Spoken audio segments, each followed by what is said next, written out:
এই যে আপনার সামনে আপনার গার্লফ্রেন্ডকে বিরক্ত করছে আর আপনি এখানে দাঁড়িয়ে দাঁড়িয়ে দেখছেন। কথাটা বলে কাব্যের ডান হাতটা চেপে ধরল কথা। হঠাৎ এমন কথায় আর হাত ধরায় পেছন থেকে সামনে ঘুরে দাঁড়ালো এবং দেখলো একটা মেয়ে ভয়ের ছাপ মুখে নিয়ে নিচের দিকে তাকিয়ে তার হাত ধরে দাঁড়িয়ে আছে। কি হয়েছে? এমন ভয় পেয়ে আসো কেন? কেউ কিছু বলেছে? কাব্যের এমন প্রশ্ন শুনে খানিকটা সাহস পেয়ে কথা আবারও বলতে শুরু করলো। এই ছেলেটা সেই কখন থেকে পিছু পিছু হাঁটছে আর আমাকে বলছে আমাকে নাকি ভালোবাসে। আমি কতবার মানা করেছি, তাও আমার পিছু নিচ্ছে। আর এমনকি আমার হাত ধরে টানাটানিও শুরু করে দিছে। তাই বাধ্য হয়ে আপনার কাছে আসছি। এবার কাব্য ছেলেটির কাছে গিয়ে কিছু একটা বলে আর অমনি ছেলেটি কথার সাথে এসে মাপ চায় এবং যাওয়ার সময় সালাম দিয়ে ভাবি বলে ডাকে। ভাবি ডাক শোনার পর কথার চোখ বড় বড় হয়ে গেল আর মাথা ভো ভো করে ঘুরছে। যে কোনো সময় মাথা ঘুরে পড়ে যাবে মনে হচ্ছিল। কাব্য কথার কাছে এসে ওকে জিজ্ঞেস করলো, এই মেয়ে, তোমার নাম কি? আর তুমি আমাকে তোমার বয়ফ্রেন্ড কেন বলেছ? হুম? জিজ্ঞাসানোর দৃষ্টিতে তাকিয়ে, আসলে আমি অনেক ভয় পেয়ে গিয়েছিলাম, তাই এমন কথাই বলেছি। ভয়ে ভয়ে কথাটা বলল কথা। আবার একটু সাহস নিয়ে কাব্যকে প্রশ্ন করলো, আর আমি না হয় নিজেকে বাঁচাতে আপনাকে আমার বয়ফ্রেন্ড বানাইছি, কিন্তু আপনি কোন দুঃখে আমাকে আপনার বউ বানাইছেন? ভ্রু কুচকে, তোমাকে কে বলছে যে আমি তোমাকে আমার বউ বানাইছি? মুচকি হাসি দিয়ে, কেন? ওই ছেলেটা কি বলছে? ভাবি, তাহলে তুমি আমার বউ কেমনে হইলা? কাব্যের এমন প্রশ্ন শুনে খানিকটা আহাম্মক হয়ে গেল কথা। হ্যাঁ, তাই তো, কিন্তু আমি ওর ভাবি কিভাবে হলাম সেটা আমি কি করে জানবো? তুমি গিয়ে জিজ্ঞেস করো। তার আগে বলো, তোমার নাম কি? আমার নাম নীলাঞ্জনা আহসান কথা। আর আপনার নাম কি ভাইয়া? কথার মুখে ভাইয়া ডাকটা শুনে কাব্য রাগে গজগজ করতে লাগলো এবং বলে উঠল, আমি তোমার কেমন ভাই? হ্যাঁ, চেঁচিয়ে চেঁচিয়ে বলল। কথার তো ভয়ে গলা শুকিয়ে গেল। একটা শুকনো ঢোক গিলে বলল, আমি এখন আসি ভাইয়া। কথাটা বলে এক দৌড়ে ভার্সিটির বাইরে চলে গেল। এদিকে কাব্য অবাক দৃষ্টিতে তাকিয়ে আছে কথার যাওয়ার পানে। বাসায় ফিরে কথা লম্বা একটা শাওয়ার নিয়ে বিছানায় গায়ে এলিয়ে দিল। আর সকালের ঘটে যাওয়া ঘটনাগুলো ভাবতে ভাবতে চোখের পাতা ভারী হয়ে গেল আর পাড়ি জমালো ঘুমের রাজ্যে। ঘুম থেকে উঠে দেখে সন্ধ্যা হয়ে গেছে। তাড়াতাড়ি বিছানা থেকে নেমে ফ্রেশ হয়ে রুম থেকে বেরিয়ে এলো। রান্নাঘরে কথার মা রান্না করছিল। কথা তার মাকে পেছন থেকে জড়িয়ে ধরল আর বলল, এত সময় আমি ঘুমিয়েছি, আমাকে ডাকো নাই কেন? মা, ভাবলাম হয়তো শরীর খারাপ লাগছে তাই ডাকিনি। ও আচ্ছা, আব্বা কই? এখনো বাসায় আসেনি? না, রাত 8টা বাজে। কথার বাবা বাসায় ফিরে আসে, তারা একসাথে কিছুক্ষণ আড্ডা দেয়, তারপর রাতের খাবার খেয়ে যার যার মতো ঘুমিয়ে পড়ে। সকাল 6:30টায় কথার ঘুম ভাঙল আর মোড়া কাটিয়ে ওয়াশরুমে গেল, গোসল করে বেরিয়ে এলো। আজকে কথার সাদা চুড়িদার পরেছে। সাদা চুড়িদারে তাকে অসম্ভব সুন্দর লাগছে। নাস্তা করার জন্য কথার রুম থেকে বের হবে, তখন তার ফোন বেজে উঠল। জলজল করছে লম্ব নামটি। আসলে কথার বেস্ট ফ্রেন্ডের নাম ইতিকা, আর ইতিকা অনেক লম্বা, তাই কথা তাকে লম্ব বলে ডাকে। ফোনটা রিসিভ করতে অপর পাশ থেকে বলে উঠল, কই তুই? আমি কখন থেকে দাঁড়াই আছি। তা তোরে দাঁড়াই থাকতে কে কইছে? ভেতরে আয়। না, এখন না, পরে। তুই তাড়াতাড়ি আয়। আচ্ছা, 5 মিনিট দাঁড়া, আমি আসতেছি। ওকে। মা, আমি ভার্সিটিতে গেলাম। আরে, নাস্তা করে যা। না মা, অনেক দেরি হয়ে গেছে, যাই, পরে কথা হবে। 7:30 বাজে। এদিকার কথা ভার্সিটি গেটের কাছে দাঁড়িয়ে আছে। এমন সময় বাইক নিয়ে ভেতরে ঢুকলো কাব্য। কথা তো কাব্যের দিক থেকে চোখ সরাতে পারছে না, কারণ কাব্যকে আজকে অনেক সুন্দর লাগছে। কথা তার ঘোর কাটিয়ে আশেপাশে তাকিয়ে দেখে সব মেয়েরা কাব্যকে চোখ দিয়ে গিলে খাচ্ছে। সাথে ইতিকাও হা করে তাকিয়ে আছে কাব্যের দিকে। এইবার মুখ বন্ধ কর, নয়তো মশামাছি পোকামাকড় সব তোর মুখের ভিতরেই ঢুকে যাবে। আরে দোস্ত, দেখ না, কত সুন্দর লাগছে কাব্যকে। কাব্য, এই কাব্যটা কে শুনি? কি বলিস? তুই কাব্য ভাইকে চিনিস না? না, ওই যে দেখ, সাদা শার্ট আর কালো প্যান্ট আর সাদা জুতা পরা ছেলেটা, যার সিল্কি চুলগুলো বাতাসে উড়ছে আর তার গোলাপি ঠোঁটের কোণে দুষ্টু মিষ্টি হাসি বিরাজ করছে, আর যার জন্য এতগুলো মেয়ের হার্টবিট বেড়ে গেছে, সাথে আমারও। তার নাম আনান আবরার কাব্য। এদিকার মুখে এমন বর্ণনা শুনতে শুনতে কখন যে আমি কাব্যর মাঝে হারিয়ে গেছি সেটা আমি নিজেও টের পাইনি। হঠাৎ করে আমার সামনে কাব্য এসে দাঁড়ায় আর বলতে লাগলো, কেমন আছো? জি ভাইয়া, ভালো। আপনি কেমন আছেন? আমার মুখে আবার ভাইয়া ডাকটা শুনে কাব্য চোখ বুজে নিল আর নিজেকে শান্ত করে বলল, এতক্ষণ তো ভালোই ছিলাম। আমি বুঝতে পারছিলাম যে আমার ভাইয়াটাকে তার রাগ উঠে গেছে, তাই আর ওখানে দাঁড়িয়ে না থেকে হাঁটা দিলাম আর পিছন ফিরে তাকালাম না। খুব বুঝতে পারছি কাব্য আমার দিকে তার অগ্নিঝরা চোখ দিয়ে যে তাকিয়ে আছে। করিডর দিয়ে হাঁটছি, উদ্দেশ্য লাইব্রেরি যাওয়া। হঠাৎ কেউ হ্যাচকা টান দিয়ে আমাকে নিয়ে গেল একটা অন্ধকার রুমের ভেতর। নিঃশ্বাস নিতে কষ্ট হচ্ছে। কেউ একজন এক হাত দিয়ে আমার মুখ চেপে ধরে আছে আর অন্য হাতে আমার কোমর শক্ত করে চেপে ধরে আছে। নিজেকে ছাড়ানোর চেষ্টা করলাম, কিন্তু আমি ব্যর্থ হলাম। পুরো রুমটায় একটাই শব্দ হচ্ছে, উম যার কারণ হলো আমার মুখ এখনো সে ধরে দাঁড়িয়ে আছে আর তার গরম নিঃশ্বাস পড়ছে আমার চোখে মুখে। হঠাৎ করে কারো ঠোঁটের ছোঁয়া কপালে অনুভব করলাম। কেউ গভীরভাবে তার ভালোবাসার পরশ এঁকে দিয়ে গেল আমার কপালে। হঠাৎ এমন হয় আমি পুরো একটা বিদ্যুৎবিহীন খাম্বায় পরিণত হলাম। কিছুক্ষণ পর আমাকে ছেড়ে দিয়ে আমার হাতে একটা চিরকুট ধরিয়ে দিয়ে মিলিয়ে গেল সেই গভীর অন্ধকারে। আমি ক্লাসরুম থেকে বেরিয়ে এসে জোরে জোরে নিঃশ্বাস নিতে থাকি আর ভাবতে থাকি আমার সাথে এখন হইলটা কি। হাতে থাকা চিরকুট পরে তো আমার অবস্থা কাহিল, কারণ তাতে লেখা ছিল, এভাবে আমায় দেখো না, তোমার ওই মায়ে ভরা চাহনি আমাকে আমার মাঝে থাকতে দেয় না। লও ঠেলা। আমি আবার কার দিকে মায়া দিয়ে চাইলাম? আমি তো সকাল থেকে কারো দিকে তাকাই দেখি নাই, তাহলে কি হতে পারে? চিন্তা করতে করতে মনে পড়ল কাব্য ভাইয়ার কথা। কারণ সকালে তো আমি শুধু তাকিয়ে দেখেছি, তার মানে এখন আমার সাথে যা যা হইল সব কাব্য ভাইয়া। কথাটা বলেই মাথায় হাত দিয়ে নিচে বসে পড়ল কথা। কথার এমন কাণ্ড দেখে আড়াল থেকে মিটিমিটি হাসছে কাব্য আর বলতে লাগলো, শেষমেশ কিনা একটা বাচ্চা মেয়ের প্রেমে পড়লাম। ভার্সিটির মাঠে বসে আছি আমি, আর আমার পাশে বসে বসে কাব্য ভাইয়ার গুণগান গাইছে ইতিকা। জানিস দোস্ত, কাব্য ভাই আমাদের ভার্সিটির সব থেকে ভালো এবং মেধাবী ছাত্র। উনি দেখতে যেমন সুন্দর তেমনি অনেক ভদ্র। কোনো মেয়ের সাথে কথা তো দূরের কথা, তাকিয়েও দেখে না। ওর এইসব কথা শুনে নিজে নিজে বলতে লাগলাম, ভালো না ছাই, আমার সাথে যা করেছে তা যদি দেখতি তাইলে এরা তো গুণ গাইতি না। কে করেছে তোর সাথে? আর কে করেছে বল আমাকে। ওর কথাই যেন ধ্যান ভাঙলো আমার। ওর দিকে তাকিয়ে দেখি ও আমার দিকে জিজ্ঞাসানোর দৃষ্টিতে তাকিয়ে আছে। আরে, কে কি করবে আমার সাথে? কি যে বলিস না তুই! তোর মতো একটা শাকচুনি আমার পাশে থাকলে আমারে কেউ কিভাবে কি করব? আমি শাকচুন্নি? আমাকে তোর এমন মনে হয়? কান্না কান্না ভঙ্গি করে। আরে, এতে তো অবাক হওয়ার আর কান্না করার কি হলো? যা সত্যি তাই বলছি। দেখ, তোর যে লম্বা লম্বা হাত পা, এগুলা দেখলে তোরে পুরাই শাকচুনির মতো লাগে। আমার তো মাঝে মাঝে এটা ভেবে ভয় হয় যে তোর বর বাসরাতে তোর হাত পা দেখে হার্ট অ্যাটাক করে মরে না যায়। তাইলে তো তুই বিয়ার রাতেই বিধবা হয়ে যাবি। তুই না এই বিষয়টা নিয়ে একটু ভাবিস। আমার বিশ্বাস তুই আমার সাথে একমত হইবি। কি বললি তুই? দাঁড়া, তোরে আমি আজকে আমার এই লম্বা লম্বা হাত পা দিয়া মায়ের থেরাপি দিমো। খাড়া। তুই এই বলে এদিকে আমার পিছু ছুটছে আর আমিও নিজেকে বাঁচাতে জোরে জোরে দৌড়াচ্ছি। হঠাৎ কারোর সাথে ধাক্কা খায় আর কোনো কিছু সামলাতে না পেরে নিচে পড়ে যায়। ভয়ে মুখ খিচকে চোখ বন্ধ করে আসি। কিন্তু অবাক করার বিষয় হলো আমি নিচে পড়লাম আর কোনো ব্যথা পাইলাম না। এটা কিভাবে সম্ভব? কারো ধমকের শব্দ শুনে আমি আমার ভাবনার জগৎ থেকে বেরিয়ে আসলাম। চোখ মেলে যা দেখলাম তার জন্য আমি মোটেও প্রস্তুত ছিলাম না। চোখ মেলে দেখি আমি কাব্য ভাইয়ার বুকের উপর পড়ে আসি আর তার হার্টবিটের শব্দ শুনতে পাচ্ছি। অন্যরকম একটা অনুভূতি। কি হচ্ছে আমার এইগুলা?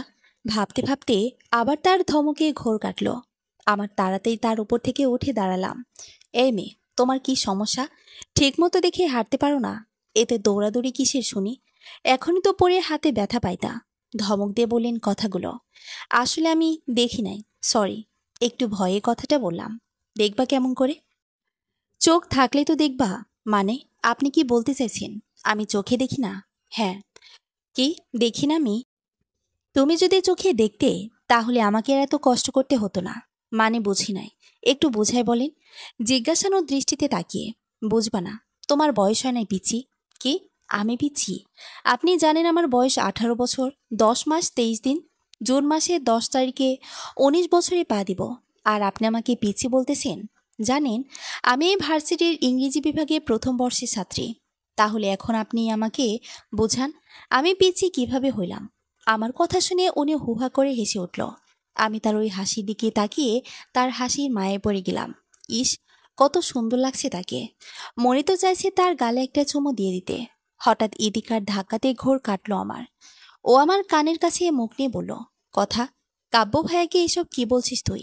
তুই চুপ কর। আমাকে পিচি কেন বলল তাকে সেটা জিজ্ঞেস কর। এই মেয়ে। কাব্য ভাইয়া কিছু বলার আগে আমি বলে উঠলাম, কি, কখন থেকে এই মেয়ে করছেন? আমার একটা নাম আছে, নীলাঞ্জনা আহসান। কথা কথা থাম। কাব্য ভাইয়া রেগে যাচ্ছে।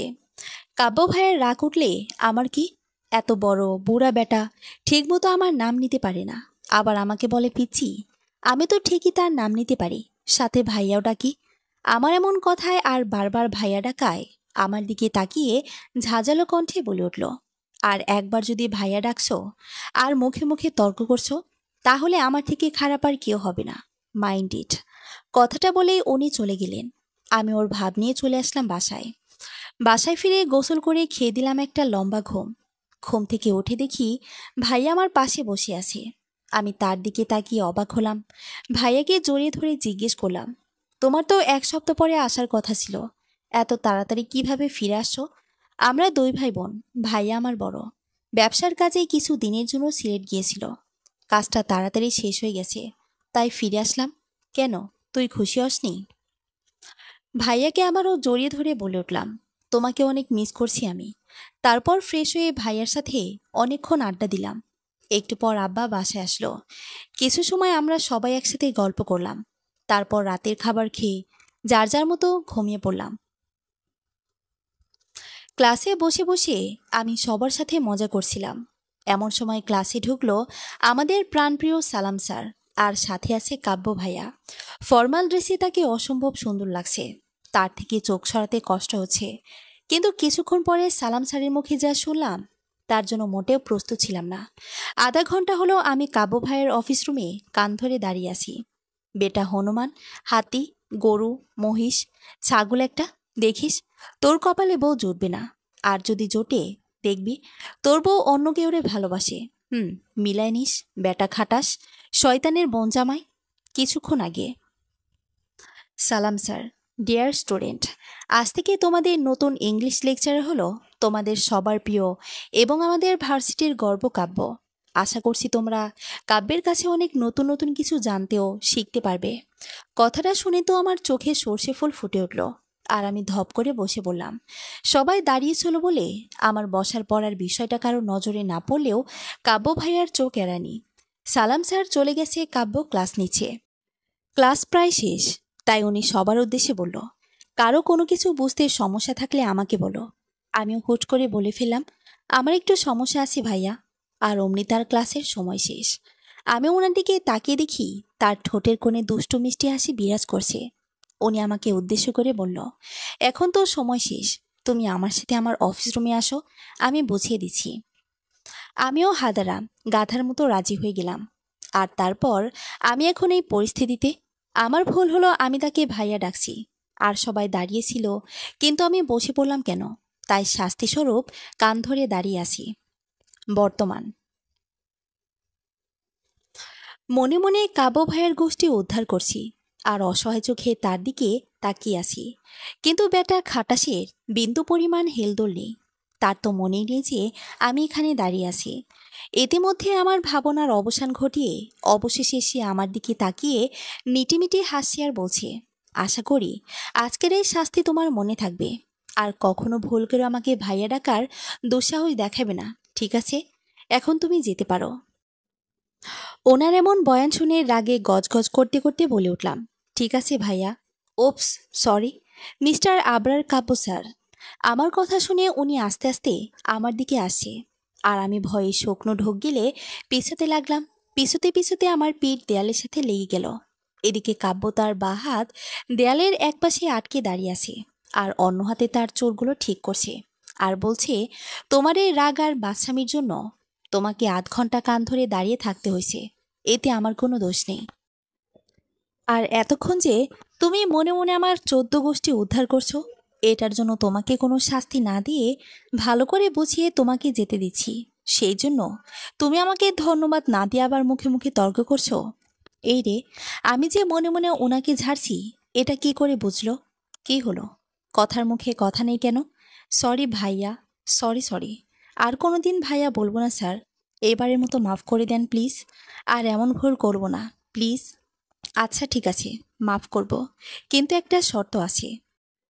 আমি তার দিকে বিস্ফোরিত চোখে তাকিয়ে জিজ্ঞেস করলাম, কি শর্ত? তুমি প্রতিদিন সকালে ঘুম থেকে উঠে সবার আগে আমাকে কল করবা, আর সুন্দর করে বলবা, গুড মর্নিং কাব্য। যদি রাজি থাকো তাহলে এখন যেতে পারো। আমি কোনো কিছু না ভেবে রাজি হয়ে গেলাম। আমার মূল উদ্দেশ্য হলো এখান থেকে বের হওয়া। জি, ঠিক আছে রাজি। ওকে যাও। এখন শুধু শুধু আমার এতটা সময় নষ্ট করলে। তার এই কথা শুনে মন চাইছিল এই হনুমানের সবকটা চুল ছিঁড়ে দিতে, কিন্তু সবার সব চাওয়া যেমন পূরণ হয় না, তেমন আমার চাওয়াটাও চাওয়া রয়ে গেল। এখন বুদ্ধিমানের কাজ হলো এখান থেকে চলে যাওয়া। কথা বের হওয়ার সাথে সাথেই কাব্য দরজা লাগিয়ে দিলে জোরে জোরে হাসতে লাগলো আর বলতে লাগলো, শাস্তি তো একটা বাহানা, আসল কথা হলো তোমাকে আমার চোখের সামনে রাখা আর তৃপ্তি করে তোমাকে দেখা। কারণ তুমি হলে আমার শুধু, আমার প্রিয়সী। কাব্যের কথা মুচকি মুচকি হেসে। ক্যান্টিনে বসে আছি, সবাই গল্প করছে, কিন্তু আমার মাথায় একটা কথা বারবার ঘুরছে। আর সেটা হলো, আমি কাব্য ভাইয়াকে ডাকলে তার মেজাজ একদম আগ্নেয়গিরি হয়ে যায় কেন? আমার ভাবনায় ইতি টেনে ইতি বলল, কি রে, কি ভাবিস? কিছু না। তাহলে মুখটা এমন চিন্তাবিদের মতো করে রাখছিস কেন? আচ্ছা, তুই আর হনুমানের সম্পর্কে এত কিছু কেমনে জানোস? কারণ যেদিন তুই কাব্য ভাইয়ার সম্পর্কে এত কথা বললি, ওই দিনই তুই দ্বিতীয়বারের মতো ভার্সিটিতে ঢুকলি। তাহলে তুই কিভাবে ওনার সম্পর্কে এত কিছু জানোস? সন্দেহের দৃষ্টিতে তাকিয়ে আছি আমি এতির দিকে। কারণ আমার একমাত্র খালার একমাত্র গুণধন ছেলে হলো কাব্য ভাইয়া, আমার একমাত্র বড় ভাই। এতির কথা শুনে আমি আবারও বিদ্যুৎহীন তার খাম্বায় পরিণত হলাম। কি রে, কি হইছে? তোর এমন হ্যাং মারা হইলি কেনে? কি হইছে তোর? ওই হনুমান যে তোর ভাই, এটা আমাকে তুই আগে কস না কেন? বিস্ফোরিত কণ্ঠে, আমি তো তোরে অনেকবার আমার ভাইয়ের কথা বলছি। হুম, কিন্তু তুই তোর ভাইয়ের কথা বলছিলি, এই হনুমানটার কথা তো বলস নাই। আরে দোস্ত, আমার আপন কোনো বড় ভাই নাই। কাব্য ভাই আমার জন্মের আগে থেকেই আমাদের বাড়িতে থাকে। আর আমার আম্মু আমাকে সবসময় বলে, কাব্য ভাই আমার বড় ভাই, তাকে যেন আপন ভাই মনে করি। তাহলে আমি যে তোদের বাসায় এত যাই, কখনো তোর ভাইরে দেখি নাই কেন? তুই যখন আমাদের বাসায় আসতি, তখন ভাইয়া তার বেস্ট ফ্রেন্ডের বাসায় চলে যেত, আর নয়তো কোনো কাজে বাইরে থাকতো। আর যেদিন ভাইয়ার বন্ধুর বাসায় না যাইতো, ওই দিন ভাইয়া নিজের রুমের মধ্যে থাকতো। বুঝলি অরুণচণ্ডী? হুম, বুঝলাম। কিন্তু আমার একটা প্রশ্ন, ছাগলটা তোদের বাসায় কেন থাকতো? নিজের বাড়ি নাই? আর ওই দিন গাধাটাকে দেখে তোর হার্টবিট কেন বাড়লো? লজ্জা করে না নিজের ভাইয়ের উপর ক্রাশ খাইতে? একটু হিংসার দৃষ্টিতে তাকিয়ে। আসলে কি, এতে আরো কিছু বলবে তার আগে কাব্য আসে। বাসায় যেতে হবে, চলো। আরে ভাইয়া, তুমি এত তাড়াতাড়ি? আচ্ছা, আসছো ভালো হয়েছে, বসো গল্প করি। আমাকে কি তোর পিচ্ছি মনে হয়? না ভাইয়া। তাহলে গল্প করবি বললি কেন? পিচ্ছি কথাটা শুনে কথার রাগ উঠে গেল আর বিস্ফোরিত কণ্ঠে বলে উঠল, এই, আপনি পিচ্ছি কাকে বলেন? কাব্য কথার কাছে এগিয়ে যায় আর কথার মুখের দিকে ঝুঁকে দাঁড়ায়।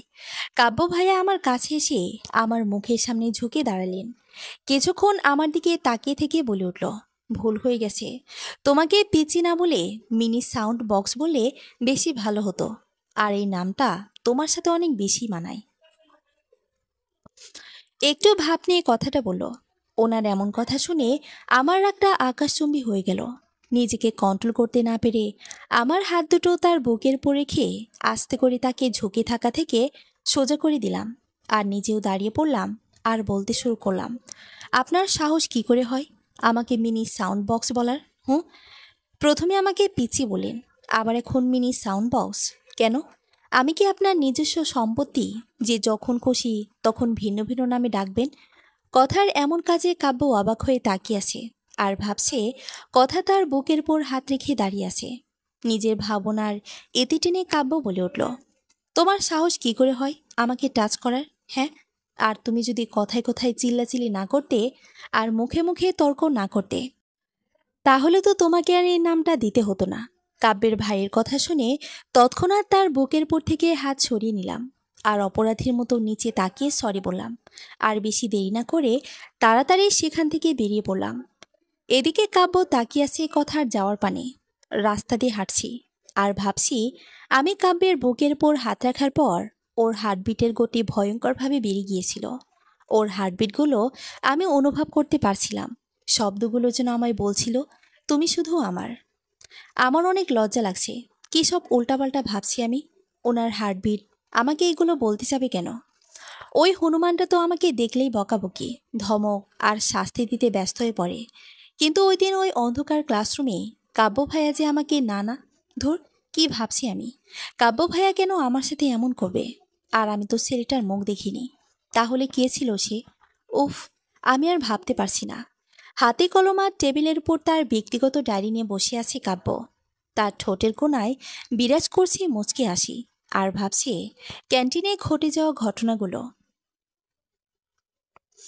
দ্বিতীয়বারের মতো কথার নিচ থেকে স্পর্শ করলো তাকে এবং ডায়েরিতে লিখতে লাগলো তার প্রিয়সী থেকে পাওয়া অনুভূতিগুলো। সন্ধ্যা গড়িয়ে রাত হয়ে এলো। ভার্সিটি থেকে বাসায় আসে ফ্রেশ হয়ে খাবার খেয়ে আমার বেলকনিতে এসে দাঁড়িয়েছিলাম। কিছুক্ষণ দাঁড়িয়ে থেকে পাশে থাকা আমার ঝোলায় বসে পড়ি আর ভাবতে থাকি কাব্য ভাইয়ের কথা। কেন মানুষটা আমার ভাইয়াটাকে এত রেগে যায়? কেন মানুষটা আমার সামনে আসলে তার চোখে আমার জন্য এক অন্যরকম আবেগ দেখতে পাই? তাহলে কি কাব্য ভাই আমাকে পছন্দ করে? না। পছন্দ করলে কারো চোখে এত গভীর মায়া দেখা যায় না। তাহলে কি এটা ভালোবাসা? না না, কি সব উল্টাপাল্টা ভাবছি আমি। উনি আমাকে কেন ভালোবাসবে? আমাকে তো তার সহ্যই হয় না। এসব ভাবতে ভাবতে কখন যেন আমার চোখ ঘুমে চলে এলো, বুঝতেই পারিনি।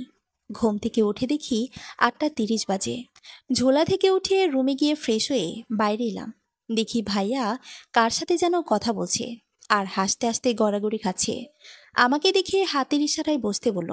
আমিও আগ্রহ নিয়ে বসে পড়লাম। ইনান, জানিস কথা, আমার বন্ধু তার ভার্সিটির এক ছাত্রের প্রেমে হাবুডুবু খাচ্ছে। কথাটি বলে আবারও হাসতে শুরু করলো। মাও আমাদের সাথে যোগ দিল আর বলে উঠল, কে আনান? হুম। আমি বোকার মতো তাদের দিকে তাকিয়ে আছি আর ভাবছি, এই আনানটা আবার কে? আমি নিজের কৌতূহল দূর করতে ভাইয়াকে জিজ্ঞেস করলাম, ভাইয়া, এই আনানটা কে? ও, তোকে তো বলাই হয়নি। আনান হলো আমার বেস্ট ফ্রেন্ড। ও আর একই স্কুল, কলেজ আর ভার্সিটিতে পড়ছি। ওর আপন বলতে কেউ নেই, শুধু এক চাচু আর এক খালা বাদে। ওর চাচু আর খালার বাসায় থাকে। ওর বাবা মা অনেক আগেই মারা গেছে। মা দেখতে নাকি অনেকটা ওর মায়ের মতো। তাই আনান আমাদের একমাত্র আম্মাজানকে মামনি বলে ডাকে। ভাইয়ার কথাগুলো শুনে বুকের ভেতরটা ফেটে যাচ্ছে। এক অজানা কষ্ট হচ্ছে তার জন্য। মেয়েরা তো কান্না করে নিজেদের কষ্টগুলো কম করতে পারে, কিন্তু ছেলেরা পারে না। তাদের কষ্ট তারা নিজের ভেতরেই চেপে রাখে। কথাগুলো নিজে নিজেই ভাবছিল কথা। কি রে, কি হয়েছে তোর? কিছু না ভাইয়া, ভাবছিলাম তোমার বন্ধুর তো তাহলে অনেক কষ্ট, তাই না? হ্যাঁ, হয়। ও মুখে কিছু না বললেও আমি বুঝি। যখন মা আমাকে আদর করে খাইয়ে দেয়, বকা দেয়, আমার নাম ধরে রাখে, তখন ওর চোখে পানি চলে আসে। তখন বুঝতে পারি ওর ভিতরে অনেক কষ্ট হচ্ছে। তাই ওর কষ্টটা দূর করতে মা ওকে আমার মতো আদর করে ভালোবাসে, খাইয়ে দেয়।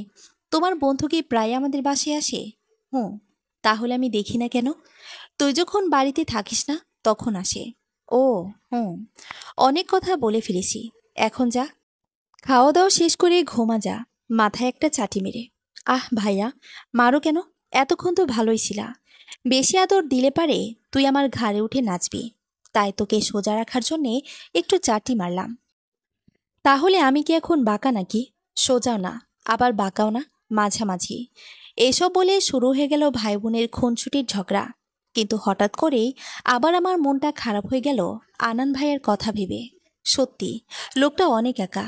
তার তো ভাই বোনও নেই যার সাথে নিজের সুখ দুঃখ ভাগ করে নেবে। আমার না খুব করে তাকে দেখতে ইচ্ছে করছে।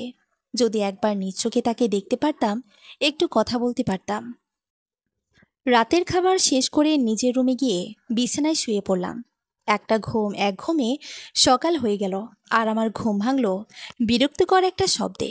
আর সেটা হলো আমার ফোনের রিংটং। ফোন হাতে নিয়ে দেখি একটা অপরিচিত নাম্বার। বিরক্ত নিয়ে ফোনটা রিসিভ করতে ওপাশ থেকে বলে উঠল, তুমি তোমার কথা রাখোনি কেন?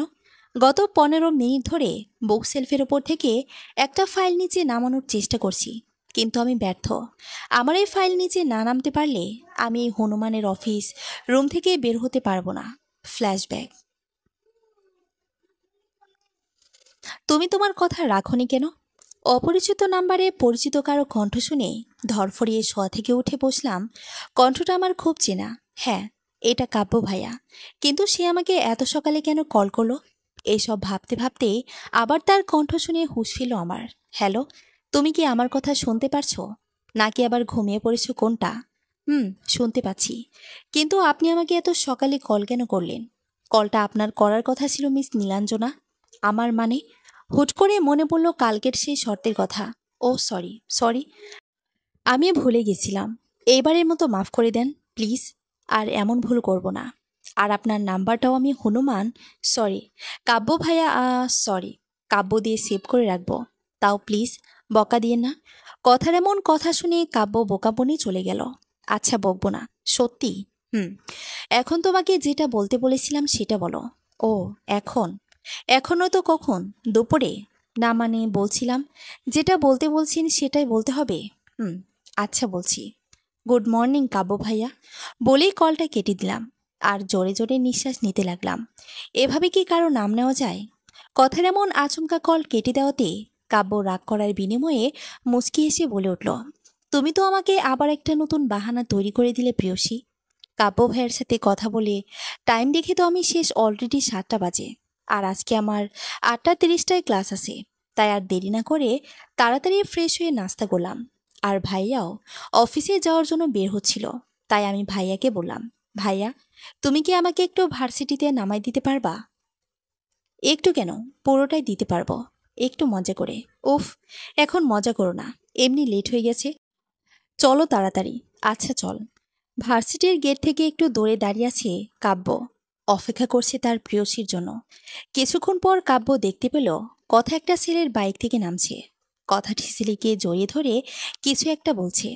ছেলেটা হেলমেট পরা ছিল, তাই কাব্য তার চেহারা দেখতে পায়নি। কথা এবং ছেলেটাকে একসাথে দেখে কাব্যর প্রচণ্ড রাগ উঠে যায় আর দ্রুত সেখান থেকেই চলে যায়। এরপর কথার সাথে কয়েকবার কাব্যের দেখা হয়।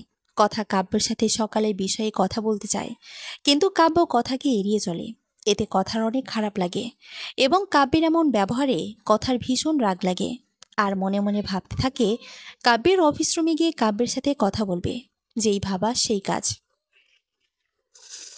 করিডোর দিয়ে হাঁটছে উদ্দেশ্য কাব্যর অফিস রুম। কিন্তু হঠাৎ করেই সেদিনের মতো আবার আমাকে কেউ আমার হাতে টান দিয়ে সেই অন্ধকার ক্লাসরুমে নিয়ে গেল।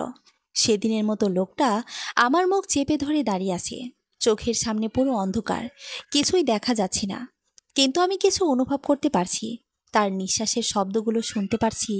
তার হার্টবিটগুলো এত ফাস্ট চলছে যে আমি তা শুনতে পারছি। আর সব থেকে বেশি অনুভব করতে পারছি তার বডি স্মেল। আমি পুরোপুরি হারিয়ে গেছি তার মাঝে। হঠাৎ আমার ঘাড়ে একটু ব্যথা অনুভব করতে পারছি বলে মনে হচ্ছে কেউ কামড় দিল। কিন্তু পরক্ষণেই বুঝতে পারলাম সেই কামড় দেওয়া জায়গায় কেউ গভীরভাবে চুমো দিচ্ছে। আর আমার হাতটা তার হাতের মুঠোয় শক্ত করে চেপে ধরে আছে। নিজেকে ছাড়াতে তাকে জোরে একটা ধাক্কা দিলাম। হয়তো আচমকা ধাক্কা দেওয়ার কারণে লোকটা তার সামলাতে না পেরে দূরে সরে পড়ল। সেই সুযোগে আমি দরজা খুলে তাকে খুঁজতে লাগলাম, কিন্তু আমি তাকে খুঁজে পেলাম না। কিন্তু যাওয়ার আগে আমার হাতে আবার একটা চিরকুট ধরিয়ে দিয়ে গেছে। চিরকুটটাতে লেখা ছিল, তুই শুধু আমার, শুধুই আমার। চিরকুটটা পড়ে কেমন যেন লাগছে। এক অজানা অনুভূতি হচ্ছে আমার মনে। হচ্ছিল কেউ আমাকে তার জীবনের চেয়েও বেশি ভালোবাসে। এগুলো ভাবতে ভাবতে দেখি কাব্য ভাইয়া আমার সামনে দাঁড়িয়ে আছে। আর আমায় শান্ত স্বরে বলল, কথা, আমার সাথে এসো।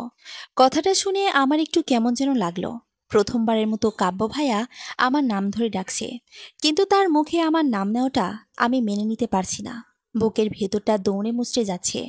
মন বলছে, কেন আপনি আমায় কথা বলে ডাকলেন পিচ্ছি? অথবা মিনি সাউন্ড বক্স হলে ডাকলেন না? বড্ড অভিমান হচ্ছে আমার তার উপর। কিন্তু এমন কেন হচ্ছে তা আমি নিজেও জানি না। এইসব ভাবনা বাদ দিয়ে আমিও বাধ্য মেয়ের মতো তার পিছু পিছু হাঁটতে লাগলাম। তারপর আমি এখন এই ঝামেলায় ফাঁসে গেছি। কারণ হলো আমি আমার কথা রাখিনি এবং কথা শেষ না করেই ফোন কেটে দিয়েছি। এখন শাস্তি স্বরূপেই কাজ করছি। বর্তমান এতক্ষণ লাগে একটা ফাইল নিয়ে আসতে। আসলে কাব্য ভাইয়া, থুকু, স্যার, অত উঁচুতে আমার হাত যাচ্ছে না, সেই জন্য তোমাকে পিচ্চি বলে ডাকি। কিন্তু তুমি তো বোঝো না, শুধু শুধু মিনি সাউন্ড বক্সের মতো শব্দ করো। ওনার মুখে এই নামগুলো শুনে মনের অজান্তেই হেসে দিলাম। আর এদিকে কাব্য মুগ্ধ হয়ে তাকিয়ে আছে আমার হাসির দিকে, যেন এক অজানা তৃপ্তি পাচ্ছে সে। আমি হাসি থামিয়ে তাকে ডাক দিয়ে বললাম, আমাকে একটু হেল্প করে না প্লিজ।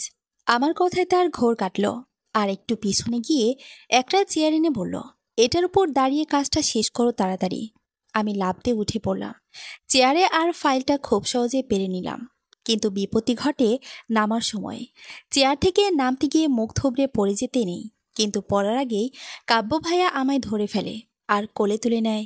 ভয়ে চোখ বন্ধ করে আসি, কিন্তু কারো দ্রুত গতিতে বেড়ে যাওয়া হার্টবিটের শব্দ শুনতে পাচ্ছি। চোখ খুলে দেখি আমি কাব্য ভাইয়ের কোলে, আর আমার মাথাটা তার বুকের সাথে লেগে আছে। এইসব কিছুর মাঝে আরও একটা জিনিস আমি অনুভব করতে পারছি, সেটা হলো তার বডি স্মেল একদমই সেই লোকটার মতো। তাহলে কি কাব্য ভাইয়া ছিল সেটা? কাব্য ভাইয়ের ধমকে ধ্যান ভাঙল আমার।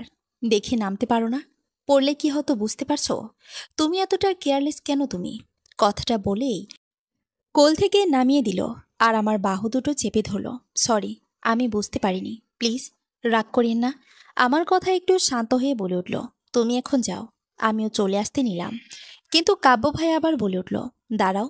আমি থেমে তার দিকে ঘুরে দাঁড়ালাম, আর সে আমার কাছে এসে আমার ওড়নাতে হাত দিল। তোমার ঘাড়ে এটা কিসের দাগ? তেমন বোঝা যাচ্ছে না, কিন্তু লাল হয়ে আছে।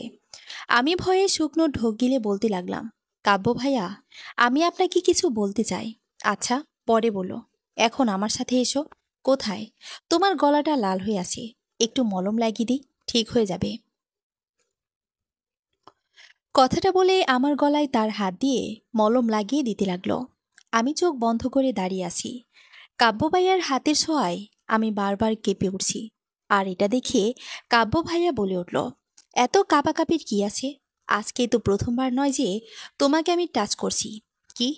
তার মানে প্রথমবার তুমি আমার হাত ধরেছ, তারপর আমি উপরে পড়ে গেছো, আমার বুকের উপর হাত রাখছো, আবার একটু আগে আমার কোলে উঠলে। এত কিছুর পর তোমার কাঁপাকাঁপি? ওনার এমন কথা শুনে লজ্জায় মরে যেতে ইচ্ছে করছে। হইছে, আমি এখন বাসায় যাব। কথাটা বলেই আবার হাঁটা দিলাম, কিন্তু এক কদম যেতেই হাতে টান পড়ল। পেছনে ফিরে দেখি কাব্য আমার হাত ধরে দাঁড়িয়ে আছে। কিন্তু আমার কেন যেন লাগছিল এই হাতের ছোঁয়া আমি আগেও পেয়েছি, আর কিছুক্ষণ আগেও পেয়েছি, তাই চিনতে দেরি হলো না। কিন্তু আমি নিশ্চিত ছিলাম না, তাই মুখে কিছু বললাম না। কি হয়েছে? আবার আটকালেন কেন? একটা কথা ছিল। কি কথা? কালকে ইতির জন্মদিন, আমি ওকে একটা সারপ্রাইজ দিতে চাই। তুমি কি আমাকে একটু হেল্প করবে? আমি কিছু বলবো তার আগেই ইতি দরজা খুলে ভেতরে ঢুকে গেল, আর খুব তাড়াহুড়ো করে বলতে লাগলো, ভাইয়া, আমি এখন কথাকে নিয়ে যাচ্ছি, তোমার যা বলার তুমি পরে বলো। কথাটা বলে আমাকে টানতে টানতে নিয়ে গেল ভার্সিটির বাইরে। আধা ঘন্টা ধরে বসে আছি লেকের ধারে, কিন্তু এই লম্ব কিছুই বলছি না। বিরক্ত হয়ে বললাম, তুই কি আমারে এখানে পানি দেখাইতে নিয়ে আসোস? দোস্ত, তুই রাগ করিস না। আমি চিন্তা করছি কিভাবে তোরে কথাটা বলবো। তুই যদি রাগ করস, যদি তুই আমাদের ভুল বোঝস, কি কথা বলবি তো আগে। দোস্ত, আমি ইনান ভাইকে ভালোবাসি, সেই কলেজে পড়ার সময় থেকে। প্রথম প্রথম বুঝি নাই, কিন্তু কিছুদিন যাওয়ার পর আমি বুঝতে পারছি আমি ইনান ভাইকে ভালোবাসি, অনেক ভালোবাসি দোস্ত। আমি চাইছি আমার জন্মদিনের দিন ইনান ভাইকে প্রপোজ করব, কিন্তু এখন মনে হইতেছে আমি আমার ভালোবাসা হারাই ফেলবো দোস্ত। কান্না করতে করতে কথাগুলো বলল, তুই আমার ভাইকে ভালোবাসিস, আর আমাকে জানানোর প্রয়োজন মনে করলি না? কেমন বান্ধবী তুই আমার! বিশ্বাস কর জান, আমি অনেকবার চেষ্টা করেছি কিন্তু পারি নাই। তাইলে আজকে কেমনে পারলি? আম্মু কিছুক্ষণ আগে আমারে ফোন দিছিল, আর বলল ভাইয়ার আমি যেন তাড়াতাড়ি বাসায় আসি। তারপর বলল আমাকে নাকি দেখতে আসবি আজকে। জান, আমি মরে গেলেও অন্য কাউকে বিয়ে করব না। প্লিজ দোস্ত, তুই আমার বিয়েটা ভেঙে দে। আচ্ছা শোন, কান্না থামা, দেখি কি করা যায়। আর তুই এখন বাসায় যা। আরে তো চিন্তা করিস না, বউ তো তুই আমার ভাইয়েরই হবি। আর কালকের জন্য প্রস্তুতি নে, যা এখন বাসায় যা। পাত্রপক্ষের সামনে বসে আছে ইতি, আর একপাশে দাঁড়িয়ে আছে ইতির মা, আর অন্য পাশে দাঁড়িয়ে আছি আমি। একপাশের সোফায় বসে আছে কাব্য, আর অন্য পাশেটায় ইতির বাবার সামনের বড় সোফাটায় বসে আছে পাত্রপক্ষ। এদিকে দেখে তাদের পছন্দ হয়, তাই তারা আজকেই বিয়ের কথাবার্তা ঠিক করতে চায়। আমি আর ইতি দুজনে ফ্যালফ্যাল করে তাকিয়ে আছি কাব্য ভাইয়ার দিকে। ভাইয়া আমাদের চোখের ইশারায় শান্ত হতে বলল। এরপর কাব্য ভাইয়া বলে উঠল, আমি একটা কথা বলতে চাই। দেখেন, বিষয়টা বিয়ের, তাই আমি মেয়ের বড় ভাই হিসেবে আগে আমার বোনের মতামত জানব, তারপর আমার পরিবারের। তাই আপনাদের কাছে আমি একটু সময় চাইছি। আশা করি আপনারা বিষয়টা বুঝতে পারছেন। আচ্ছা ঠিক আছে, কিন্তু আপনারা আপনাদের মতামত একটু তাড়াতাড়ি জানাবেন। ঠিক আছে, আপনাদেরকে অনেক ধন্যবাদ। একটু পর পাত্র চলে যায়। আমি আর লম্বু রুমের ভিতর বসে গল্প করছি।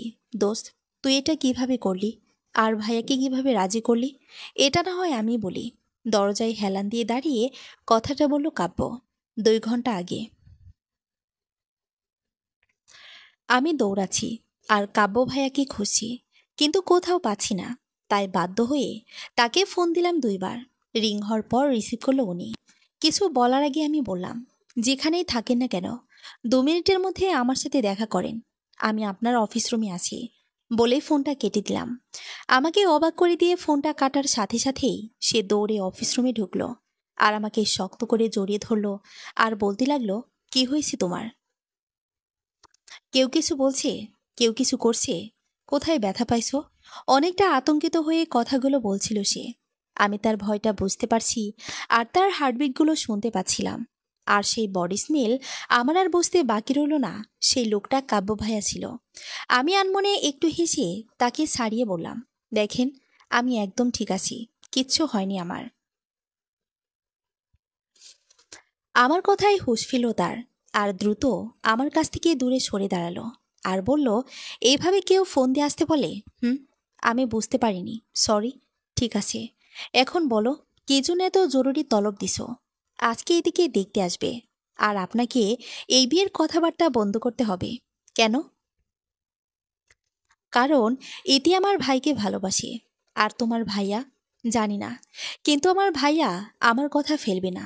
তোমার ভাইয়া যদি আমার বোনকে পরে ভালো না বাসে, তখন তো আমার বোন আরো বেশি কষ্ট পাবে। আমার উপর আপনি বিশ্বাস রাখেন, আর আমি আমার ভাইয়ের ওপর। আমি যতদূর জানি আমার ভাইয়ের কোনো গার্লফ্রেন্ড নেই। এটির সাথে বিয়ে হলে এটির যত্ন আর ভালোবাসা পেয়ে আমার ভাই ওকে ভালোবাসতে শুরু করবে, আর এটা আমার বিশ্বাস। প্লিজ, আপনি না করেন না, একটাবার আমার কথা শুনেন। আচ্ছা ঠিক আছে। খুশিতে আমি কাব্য ভাইয়াকে জড়িয়ে ধরলাম আর তার গালে টুপ করে একটা চুমু দিলাম। আমার এমন কাজে যে কাব্য ভাইয়া বোকা মনে চলে গেছে তা আমি বেশ বুঝতে পারছি। তাই আমি তাড়াতাড়ি তাকে ছেড়ে দিয়ে বললাম, তাড়াতাড়ি আসেন, বাসায় যেতে হবে। বর্তমান এদিকে সবটাই বলল, শুধু জড়িয়ে ধরা আর চুমুর কথাটা বাদ দিয়ে। অনেকক্ষণ হলো কাব্য বাসায় নেই। যাওয়ার আগে বলে গেছে অবশ্য সে তার ফ্রেন্ডের বাসায় যাচ্ছে। তাই আমিও এই সুযোগে তার ঘরটা দেখার জন্য চলে গেলাম তার ঘরে। ঘরটা খুব পরিপাটি করে গোছানো, বেশিরভাগ জিনিসপত্রই সাদা। খাটের পাশে একটা ছোট্ট টেবিল আছে, ওটার উপর সাদা একটা ফুলদানি আছে। হঠাৎ করে চোখ গেল টেবিলের উপর রাখা ডায়েরিটার দিকে। আমিও সুন্দর করে পড়তে লাগলাম। কয়েকটা পাতা পড়ার পর আমার চোখ আটকে গেল পরের পাতার লেখার ওপর। আমার চোখ যেন বের হয়ে যাচ্ছে। এটা আমি কি দেখলাম? অন্য কারো বউ হয়ে বসে আছি বাসর ঘরে। 2 দিন আগে ডায়েরির একটা পাতায় আমার ছবি আঁকা, আর নিচে লেখা, আমার প্রিয়সী। লেখাটা পড়ে মনের ভিতর প্রজাপতি উঠছে, আর কেমন যেন একটা অদ্ভুত অনুভূতি হচ্ছে আমার। অনেক কৌতূহল নিয়ে পরের পাতা পড়তে লাগলাম। তোমাকে দেখেছিলাম এক বৃষ্টি ভেজা সন্ধ্যায়। তোমার পরনে ছিল কলাপাতা রঙের শাড়ি, হাত ভর্তি সাদা আর কলাপাতা রঙের চুড়ি, আর ছিল এক মুঠো কদম ফুল। তোমাকে দেখতে দেখতে আমি তোমার মাঝে হারিয়ে গিয়েছিলাম। সেই দিন আর তোমার সাথে আমি কথা বলতে পারিনি, কিন্তু তোমাকে ভুলে থাকতে পারিনি। তারপর কেটে গেল 15 দিন। এই 15 দিনে আমি বহুবার সেই জায়গায় গিয়েছিলাম, কিন্তু তোমাকে পাইনি। অনেক সময় অপেক্ষা করেছি তুমি আসবে বলে, কিন্তু তুমি আসনি। হঠাৎ একদিন দেখি তুমি রাস্তার ধারে দাঁড়িয়ে রিকশার জন্য অপেক্ষা করছো। তোমার কাছে যাওয়ার জন্য পা বাড়ালাম, কিন্তু আমার ভাগ্য তোমার কাছে আমাকে যেতে দেয়নি। তারপর কেটে গেল একটা মাস। এই 1 মাস আমি শুধু তোমাকে নিয়ে ভাবতাম আর তোমার ছবি আঁকতাম। আমার ভাগ্যে হয়তো তুমি ছিলে, তাই তো তুমি নিজে নিজে আমার কাছে ধরা দিয়েছিলে, আমার হাত ধরে দাঁড়িয়েছিলে। তোমাকে ওই দিন দেখে নিজের চোখে বিশ্বাস হচ্ছিল না। মনে হচ্ছিল আমি কল্পনার জগতে আছি। কিন্তু না, তুমি সেদিন বাস্তবে আমার সাথে ছিলে। কিন্তু সেদিনও তুমি আমার কাছ থেকে পালিয়ে গিয়েছিলে। আমি সব থেকে বেশি অবাক হই পরের দিন সকালে, যখন জানতে পারি তুমি আমার বোনের বেস্ট ফ্রেন্ড আর এই ভার্সিটিতেই পড়ো। তাই তো ভার্সিটি থেকে পাওয়া অফারটা তাড়াতাড়ি গ্রহণ করে নেই। জানো, ওই দিন তোমাকে খুব জড়িয়ে ধরতে ইচ্ছে করছিল, তাই তোমাকেও অন্ধকার রুমের ভেতর নিয়ে গিয়েছিলাম, কিন্তু জড়িয়ে ধরতে পারিনি। তাই তোমার কপালে একটা ছোট চুমু দিয়ে বেরিয়ে পড়ি, আর আড়াল থেকে তোমাকে দেখি। আমি তোমার সাথে সবসময় কথা বলতে চাই, কাছে পেতে চাই, তোমার হাত ধরে হাঁটতে চাই, তোমায় জড়িয়ে ধরতে চাই। তাই তো তোমাকে কারণে অকারণে আমার কাছে আসতে বাধ্য করি। তোমাকে আমি অনেক ভালোবাসি, অনেক বেশি। কিন্তু তোমাকে আমি আমার ভালোবাসার কথা বলতে পারি না। আমার মনে হয় তুমি যদি না করো, আর কখনো আমার সাথে কথা না বলো, তাহলে আমি কি নিয়ে বাঁচব? আমি অনেক কিছুই হারিয়েছি, কিন্তু তোমাকে হারাতে পারবো না। হয়তো তুমি একদিন এই ডায়েরিটা পড়বে, আর তখন আমি তোমার পাশে থাকবো না। ভয় পেও না, আমি হারিয়ে যাব না। তখন তুমি আমায় অনুভব করতে পারবে। তোমার মনে হবে আমি তোমার পাশে বসে আমার ভালোবাসার কথাগুলো তোমাকে বলছি। ডায়েরিটা পড়তে পড়তে মনের অজান্তেই চোখ থেকে জল গড়িয়ে পড়ল। কাব্য ভাইয়ের প্রতি আমার অজানা অনুভূতিগুলো এখন একটা নাম পেয়েছে, আর সেই নামটা হলো ভালোবাসা। একটা কথায় আমায় ভীষণ ভাবাচ্ছে, তা হলো সে কি এমন জিনিস হারিয়েছে যে আমাকে হারাতে ভয় পায়? এই প্রশ্নের উত্তর খুঁজতে চলে গেলাম ইতির কাছে। লম্ব একটা কথা জিজ্ঞেস করি, সব সত্যি বলবি, ঠিক আছে? হুম, বলবো। বল, কাব্য ভাইয়া তার জীবনে কি কি হারাইছে? অনেক কিছু। কিন্তু তুই এই কথা জানতে চাচ্ছিস কেন? বল না, কি কি হারাইছে? মা বাবা? মানে? মানে কাব্য ভাইয়া যখন 5 বছরে ছিল, তখন বড় বাবা আর খালামণি একটা দুর্ঘটনায় মারা যায়। আর তখন থেকে ভাইয়া আমাদের সাথেই থাকে। লম্বর কথা শুনে বুকটা ফেটে যাচ্ছে, দু চোখ ভরে কান্না আসছে। মন চাইছে কাব্য ভাইয়াকে জড়িয়ে ধরে বলি আমিও তাকে ভালোবাসি। এগুলো ভাবতে ভাবতে দেখি কাব্য ভাইয়া বাসায় চলে আসলো, আর এসে বলতে লাগলো, মিমি সাউন্ড বস এখনো বাসায় যাওনি কেন? আপনার অপেক্ষায় ছিলাম। আমার এমন কথা শুনে আমার দিকে তাকালো আর বলল, আমার জন্য মানে? বুঝলাম না। আমি বসা থেকে উঠে তার সামনে গিয়ে বলতে লাগলাম, সন্ধ্যা হয়ে গেছে, আমি একা একা বাসায় যেতে ভয় পাই। যদি কোনো বিপদ হয়, তাহলে তো আমার ভালোবাসার মানুষটা আমাকে হারিয়ে ফেলবে, তাই না? সেই জন্য আপনার অপেক্ষায় ছিলাম। আপনি আমাকে সহি সালামত বাসায় পৌঁছে দিয়ে আসবেন। আমার মুখে ভালোবাসার মানুষ কথাটা শুনে রাগে কাব্য ভাইয়ের চোখ দিয়ে যেন আগুন বের হচ্ছে, আর সাথে দাঁতে দাঁত চেপে দাঁড়িয়ে আছে। নিজেকে একটু শান্ত করে আমাকে বলে উঠল, তোমার বয়ফ্রেন্ড আছে? হুম, আছে। নাম কি? আপনাকে কেন বলবো? ও আচ্ছা, চলো তাহলে। হুম, চলেন। বাড়ির বাইরে ভাইয়া দাঁড়িয়ে আছে। আমি ভাইয়াকে দেখতে পেয়ে কাব্য ভাইয়াকে বললাম, আসেন, আপনাকে আপনার বোন জামাইয়ের সাথে পরিচয় করায় দেই। মানে? মানে আমার ভাইয়ার সাথে? ও আচ্ছা, হুম, আসেন। ভাইয়া, এটা হলো ইতির বড় ভাই কাব্য ভাইয়া, আর এটা হলো আপনার ছোট বোন জামাই ইনান। আমার কথা শুনে দুজনে আমার দিকে বড় বড় চোখ করে তাকিয়ে আছে। আর কাব্য ভাইয়া বলে উঠল, মিনি সাউন্ড বক্স কি বলছে? চুপ করো। এইভাবে কেউ পরিচয় করায়? মিনি সাউন্ড বক্স মানে? পরিস্থিতি সামাল দিতে কাব্য ভাইয়া বলল, পিচ্ছি, তুমি এখন ভিতরে যাও, আমরা বড়রা কথা বলছি। ওনার কথা শুনে রাগে গজগজ করতে করতে ভিতরে চলে গেলাম। তারপর তাদের মধ্যে কি কথা হলো বলতে পারি না। আজকে ইতির জন্মদিন। ইতি আর আমি দুজনে আজকে শাড়ি পরেছি। ইতি পরেছি নীল শাড়ি, আর আমি পরেছি গোলাপি আর সাদার মিশ্রণে হাতের কাজ করা একটা শাড়ি। আজকে দুজনকেই খুব সুন্দর লাগছে। রেডি হয়ে বাইরে বের হয়ে দেখি আমার ভাইয়া ইতির দিকে অপলক দৃষ্টিতে তাকিয়ে আছে, আর আমার দিকে তাকিয়ে আছে কাব্য ভাইয়া। ইতি কাব্য ভাইয়ের কাছে গিয়ে বলল, ভাইয়া, আমার জন্য তুমি অনেক করেছো, তার জন্য ধন্যবাদ দিয়ে তোমাকে ছোট করব না, কিন্তু আজকে আমার আর একটা আবদার রাখবে? কাব্য ভাইয়া ইতির মাথায় হাত দিয়ে বলল, রাখবো।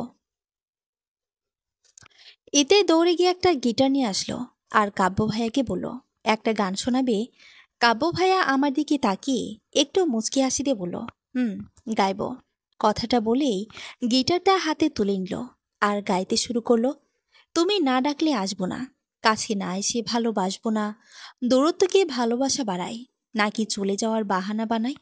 তুমি না বাসলেও আমি বাসি, ডুবে ডুবে ভালোবাসি। গানটা শুনে মনে হচ্ছিল সে আমাকে কিছু বলছে। আমি অপলক দৃষ্টিতে তাকিয়ে আছি তার দিকে। কিছুক্ষণ পর আমার মা আর আব্বা ইতিদের বাসায় আসলো। তাদের দেখে মনে হচ্ছে তারা জন্মদিনে না, পাত্রী দেখতে আসে। কিছু বুঝতে না পেরে ভাইয়াকে গিয়ে জিজ্ঞেস করলাম, কি ব্যাপার ভাইয়া, মা আব্বা এমন কেন করে আসলো?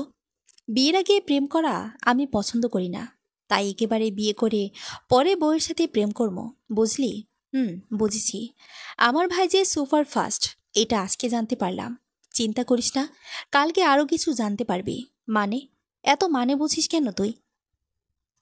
জাগিয়ে দেখ আমার বউ রেডি হয়েছে কিনা। আরে বাবা, তুমি তো দেখি বিয়ের আগে আমাকে পর করে দিলে।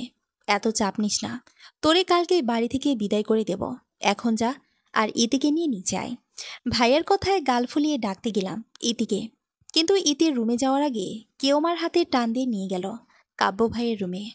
আচমকা এমন হওয়াতে ভয় পেয়ে চোখ বন্ধ করেছিলাম। আস্তে আস্তে চোখ খুলে দেখি কাব্য ভাইয়া মিটিমিটি হাসছে, আর আমার কানের কাছে ফিসফিস করে বলতে লাগলো, অনুমতি ছাড়া কারো ব্যক্তিগত জিনিসপত্রে হাত দেওয়া নিষেধ, জানো না? এই রে, খাইছি ধরা। আল্লাহ গো, আমার এইবারে বাঁচাও। আমি আর জীবনে কোনোদিন কারো পার্সোনাল জিনিসে হাত দিব না। কি হলো, কথার মুখে কথা নেই কেন? আসলে আমি, আচ্ছা, আসলে নকলে কালকে শুনবো। এখন তুমি তাড়াতাড়ি করে এদিকে বউ সাজাও, একটু পরেই কাজে চলে আসবে। বউ মানে? আজকে কি ভাইয়ার বিয়ে? হুম। এখন তুমি যাও। এক প্রকার জোর করে আমাকে ঘর থেকে বের করে দিল। আমিও এদিকে সাজিয়ে নিচে গিয়ে আসলাম। তারপর বিয়ের কাজ সম্পূর্ণ হলো। আমরা ইতিকে নিয়ে আমাদের বাসায় আসলাম। বাসায় এসে ভাবছিলাম ভাইয়ার সাথে কিছু কথা বলবো। তারপর ভাবলাম থাক, কালকে সকালে বলবো।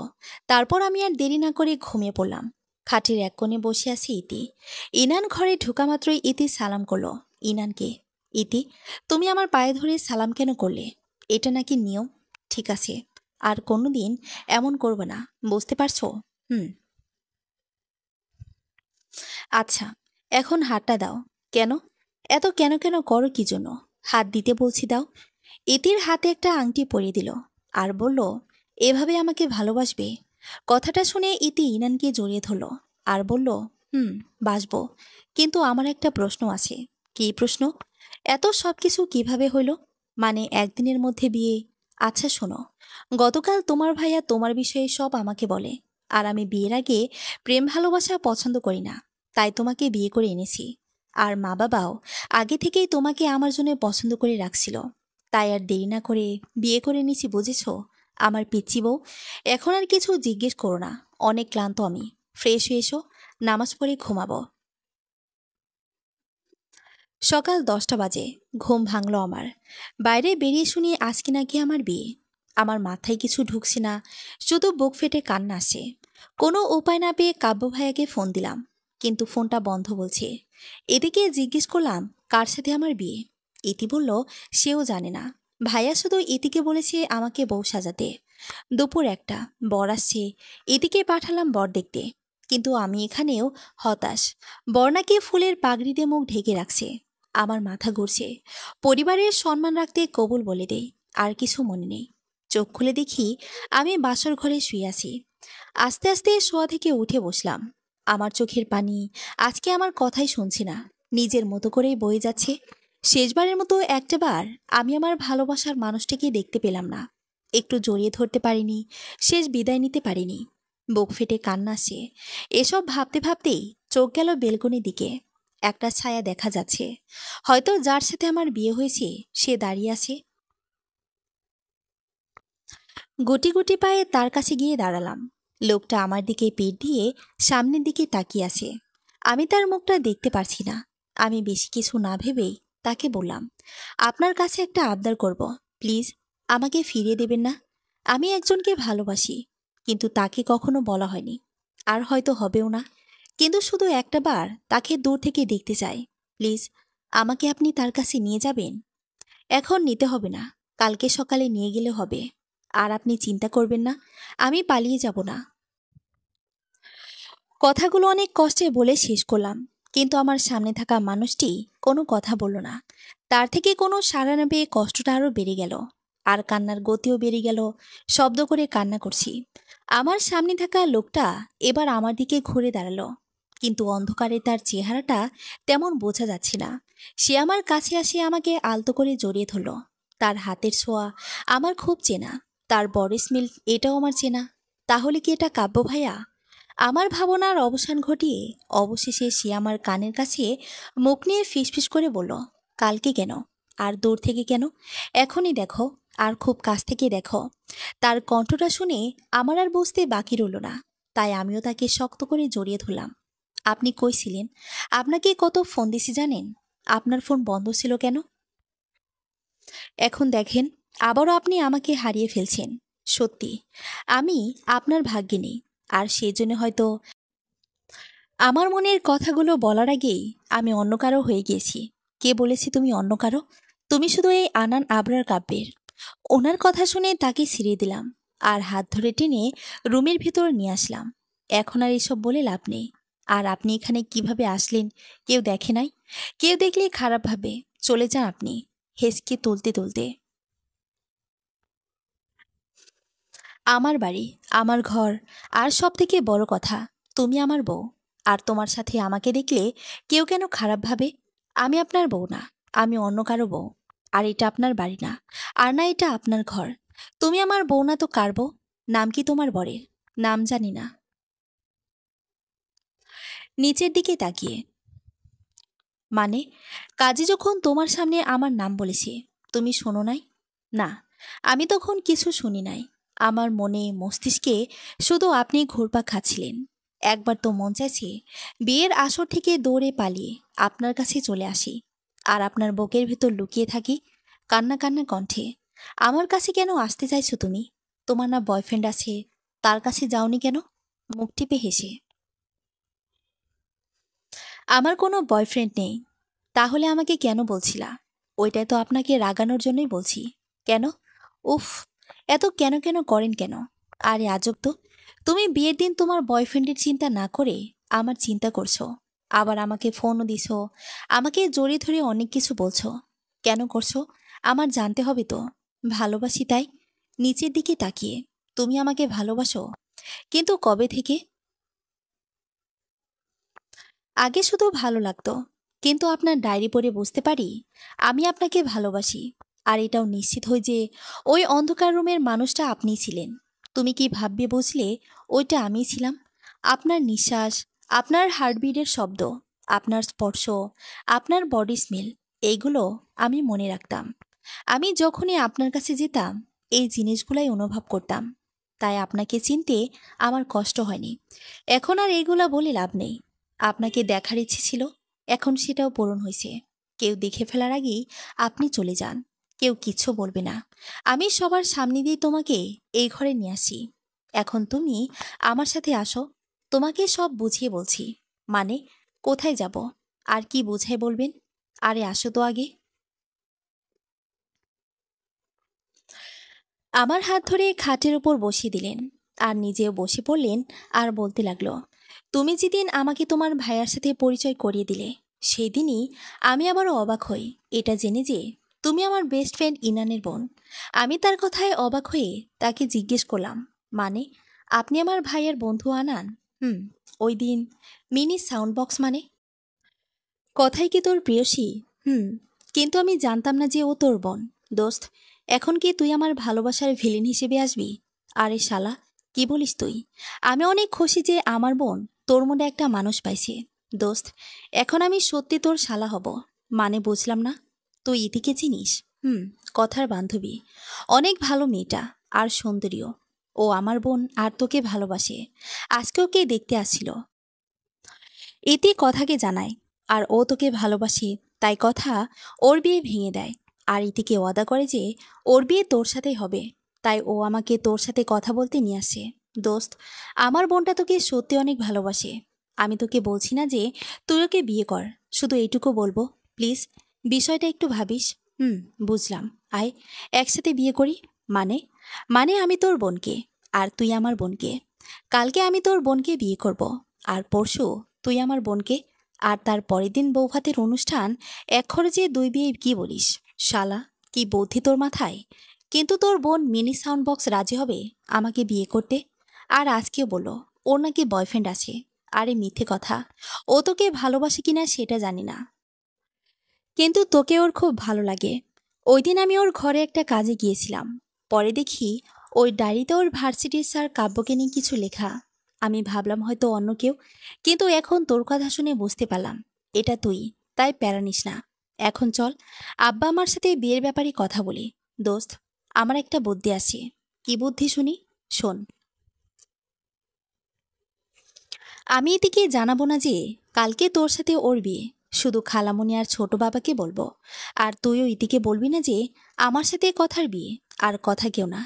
আমি দেখতে চাই কথা সত্যি আমাকে ভালোবাসি কিনা। আচ্ছা ঠিক আছে, বলবো না। বুঝছো এবার কেমনি কি হলো? ওনার কথা শুনে রাগে তাকে মারতে শুরু করলাম আর বলতে লাগলাম, কেন এমন করলেন আমার সাথে? জানেন কতটা কষ্ট পাইছি আমি আপনার জন্যে? বারবার শুধু একটা কথাই মনে পড়ছিল, যে আমাকে হারিয়ে আপনি কি নিয়ে বাঁচবেন। মন চাইছিল মরে যায়।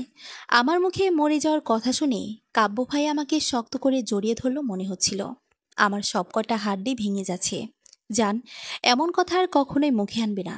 তোমার কিছু হলে আমি কি নিয়ে বাঁচব? আমি বুঝতে পারছি কাব্য ভাইয়া অনেক ভয় পেয়ে গেছে। তাই তাকে শান্ত করতে তাকে বললাম, ভালোবাসি আপনাকে, আমি কোথাও যাব না, একটু শান্ত হন প্লিজ। আমাকে ছেড়ে দিয়ে আমার কপালে আলতো করে তার ঠোঁট ছোঁয়ালো আর বলল, কখনো আমাকে ছেড়ে যেও না। এখন চলো, ফ্রেশ হয়ে এসে নামাজ পড়তে হবে। আমিও তার কথা মতো ফ্রেশ হয়ে আসলাম। তারপর দুজনেই নামাজ আদায় করলাম। তারপর হঠাৎ করে মনে পড়ল, এটা তো কাব্য ভাইয়ের রুম না। তাহলে এটা কোন জায়গা? তাই কাব্য ভাইয়াকে জিজ্ঞেস করলাম, এটা কার বাড়ি? এটা আমাদের পুরনো বাড়ি। আমার দাদির ইচ্ছে ছিল আমার বউ যেন আগে এই বাড়িতে আসে, তাই আমরা এখানে। ও আচ্ছা, যান। শোনো না, পিছন থেকে জড়িয়ে ধরে।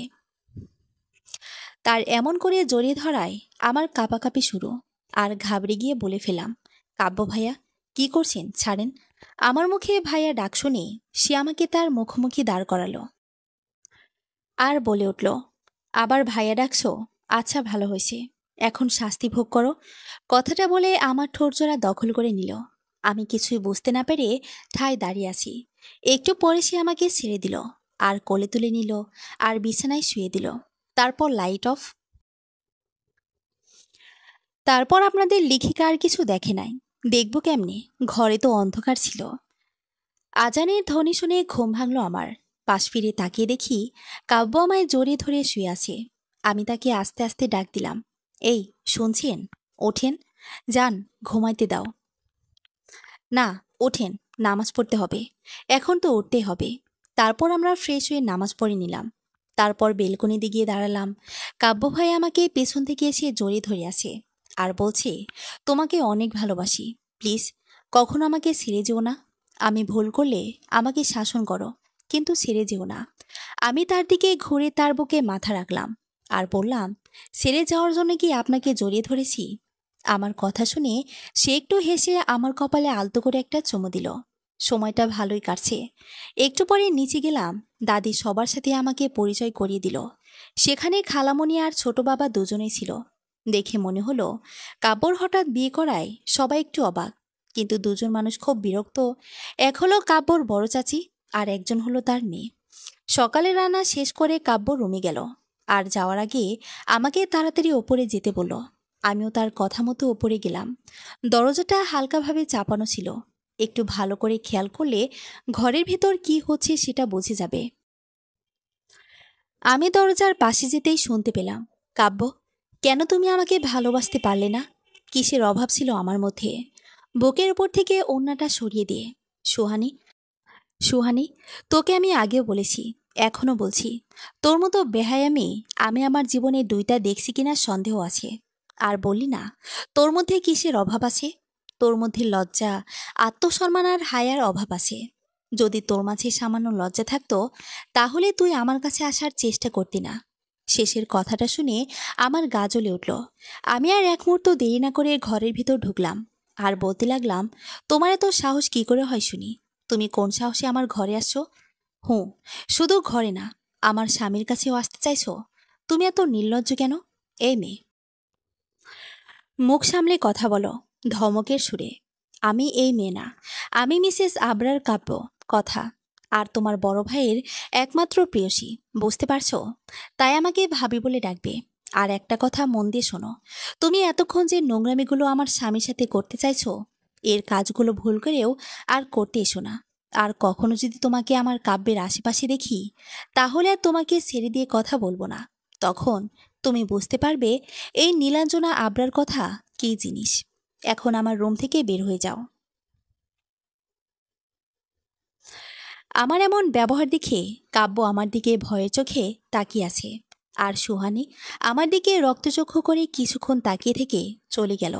আর আমি দরজাটা লাগিয়ে দিয়ে কাব্যের সামনে গিয়ে দাঁড়ালাম আর জিজ্ঞেস করলাম, আর কয়বারও আপনার কাছে আসার চেষ্টা করছে? হুম? আর আপনি ওর সম্পর্কে সব কিছু জেনেও কেন ওকে ঘরে ঢুকতে দিচ্ছেন? জবাব দিন আমাকে। যান, বিশ্বাস করো, আমি ওকে ঘরে ঢুকতে বলিনি। ও নিজে নিজেই আসে আর আমাকে জড়ায় ধরছে আর আমার কাছে আসার চেষ্টা করছে।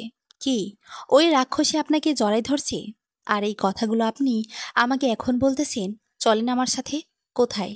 আর কিছু না বলে কাব্যের হাত ধরে টেনে নিয়ে গেলাম বাথরুমে। আর তাকে শাওয়ার নিচে দাঁড় করিয়ে দিয়ে পানি ছেড়ে দিলাম আর তার শার্ট খুলতে লাগলাম। কি করছো জান? চুপ করেন। আপনার গায়ে অন্য মেয়ের ছোঁয়া লেগে আছে। আমি আমার বরের গায়ে অন্য কোনো মেয়ের গায়ের গন্ধ সহ্য করব না।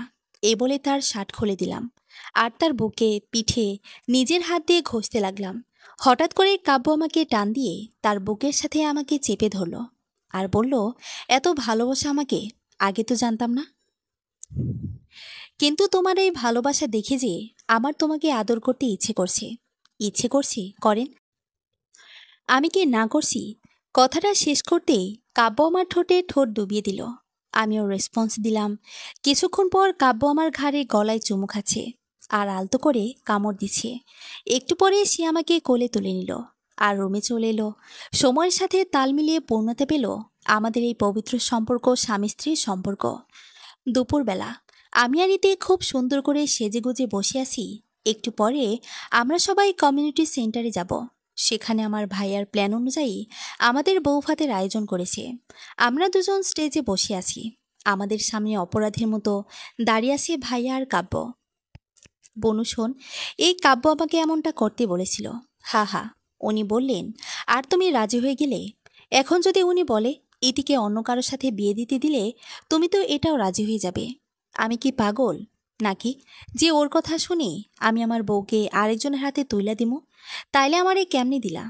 তুই তো বোন, আর এমনিতেও তোরে বিদায় করতে হইতো।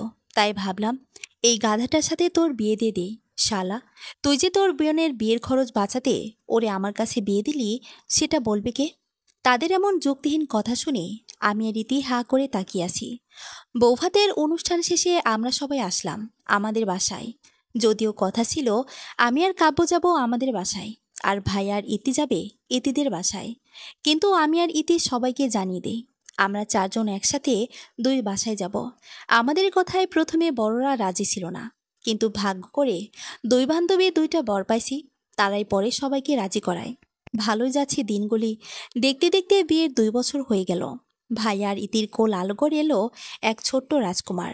আজকে ওর আকিকা, তাই আমরা সবাই আমাদের বাড়িতে এসেছি। বেবির নাম রাখা হয় আমান আহসান নীল। অনুষ্ঠান শেষে আমরা বাড়ি ফিরে আসলাম। রাতের খাবার খেয়ে সবকিছু গুছিয়ে রুমে আসলাম। কাব্য সোফায় বসে ল্যাপটপে কাজ করছিল। আমি কাব্যের হাত থেকে ল্যাপটপটা সরিয়ে তার কোলে বসে পড়ি। আজকে সূর্য কোন দিকে উঠল?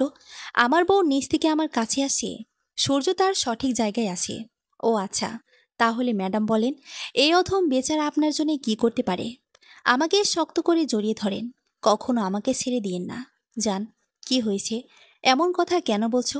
কিছু না, এমনি। আচ্ছা চলো। কোথায়? ঘুরতে। কথাটা বলেই আমাকে নিয়ে হাঁটতে শুরু করলো। রাস্তা দিয়ে হাঁটছি। কিছুক্ষণ হাঁটার পর কাব্য আমার সামনে এসে হাঁটু গেড়ে বসে পড়ল আর আমার হাত দুটো তার হাতের মুঠোয় নিয়ে নিল আর বলতে লাগলো, আমি তোমাকে অনেক ভালোবাসি। তুমি যদি সেই পিচি মিনি সাউন্ড বক্স থাকো, তাও ভালোবাসি। তুমি যদি আমার সদ্য বিয়ে করা নতুন বউ হও তাও তোমায় ভালোবাসি। তুমি যদি আমার 2 বছর পুরনো বউ হও তাও তোমায় ভালোবাসি। তুমি যদি আমার একাধিক সন্তানের মা হও তাও তোমায় ভালোবাসি। তুমি যদি আমার সন্তানের মা নাও হও তাও তোমায় ভালোবাসি। তুমি যদি লাবণ্যময় থাকো তাও তোমায় ভালোবাসি। যদি বয়সের সাথে তোমার চেহারা থেকে লাবণ্যের ভাব চলে যায় তাও তোমায় ভালোবাসি। আমি তোমাকে আমার শেষ নিঃশ্বাস পর্যন্ত ভালোবাসবো। আমি তোমাকে যে কোনো অবস্থায় ভালোবাসি। তোমাকে ছাড়া আমি অন্য কিছু ভাবতে পারি না। তুমি আমার এই ছোট মনের সাম্রাজ্যের একমাত্র সম্রাজ্ঞী। তোমাকে নিজের মতো করে ভালোবাসার অনুমতি চাইছি। অনুমতি দিবে আমায়? কাব্যের কথাগুলো শুনে আমার গাল বেয়ে পানি পড়ছে। আর এই মুহূর্তে নিজেকে পৃথিবীর সবথেকে সুখী নারী মনে হচ্ছে। আল্লাহর কাছে হাজারো শুকরিয়া, আমি এমন একটা স্বামী পেয়েছি যে কিনা আমার জীবনটাকে অতি মূল্যবান করে দিয়েছে। আমি তাকে হাত ধরে দাঁড় করে দিলাম আর তাকে শক্ত করে জড়িয়ে ধরলাম। আপনি আমার সেই শখের পুরুষ, যাকে আমি কখনোই অন্য কারোর সাথে ভাগ করে নিতে পারবো না। আমি আপনাকে অনুমতি দিলাম, আপনার ভালোবাসা দিয়ে আমায় রাঙিয়ে তুলুন। উনি আমার কপালে ভালোবাসার পরশ এঁকে দিল আর কোলে তুলে নিয়ে বাড়ি চলে এলো। আমাদের বিয়ের 5 বছর হলো, আর এখন পর্যন্ত আমি আপনাকে বাবা হওয়ার আনন্দটা দিতে পারিনি। তাও আপনি আমাকে এতটা ভালোবাসেন। আমি এমন একটা মেয়ে যে কিনা সন্তান ধারণের ক্ষমতাটাও পর্যন্ত রাখে না। নিজেকে তাচ্ছিল্য করে কথাটা বলল কথা কথা। আমি তোমাকে আগেও বলেছি আর এখন আবারও বলছি, আমার জন্য তুমি যথেষ্ট। আমার আর কিছুর প্রয়োজন নেই। পিছন থেকে জড়িয়ে ধরে আপনি আবার বিয়ে করেন। কথাটা শুনে কাব্য কথার দিকে ছলছল চোখে তাকিয়ে বাড়ি থেকে বের হয়। দিন পেরিয়ে রাত হয়ে গেল, কিন্তু কাব্য কথাকে একবারও ফোন করেনি, এমনকি কথার ফোন ধরেনি। এদিকে কথা কাব্যের রাগ ভাঙানোর জন্য সেজেগুজে বসে আছে, কিন্তু কাব্যর আসার খবর নেই। রাত 12টায় কাব্য বাসায় ফিরল। দরজা খোলার আওয়াজ পেয়ে কথা দৌড়ে গেল কাব্যের কাছে। কোথায় ছিলেন আপনি? কতবার ফোন দিচ্ছি, একবারও ধরে নেই কেন? কথার প্রশ্নের জবাব না দিয়ে রুমে চলে গেল কাব্য, আর আলমারি থেকে তার সকল জিনিসপত্র গুছিয়ে নিয়ে অন্য রুমে চলে গেল। কথাও দেরি না করে কাব্যের পিছু পিছু গেল। আপনি এ রুমে কেন আসেন, আর সব কেন নিয়ে আসেন? কাব্যের কাছে কোনো উত্তর পায় না। কি হলো, কথা বলেন না কেন? বিয়ে করব, আর একটু একটু আগে একটা মেয়ে দেখলাম, অসম্ভব সুন্দর। আহা, কি মায়াবী চেহারা, দেখে মনটা ভরে গেল। আমি চিন্তা করেছি কালকে বিয়ে করব, আর নতুন বউকে তো আর পুরনো বইয়ের ঘরে নিয়ে রাখতে পারি না। তাই এই রুমটা সুন্দর করে সাজাবো। আমার নতুন বউ দেখে খুব খুশি হবে। কাব্যের কথা শুনে কথার রাগ আকাশচুম্বী হয়ে যায়, আর নিজেকে কন্ট্রোল করতে না পেরে কাব্যের বুকে কিল মারতে শুরু করে আর বলতে লাগলো, কি তুই আরও একটা বিয়ে করবি? নতুন বউ নিয়ে এই ঘরে থাকবি? কথার হাতের কবজি ধরে টান দিয়ে নিজের বুকের সাথে চেপে ধরে কাব্য।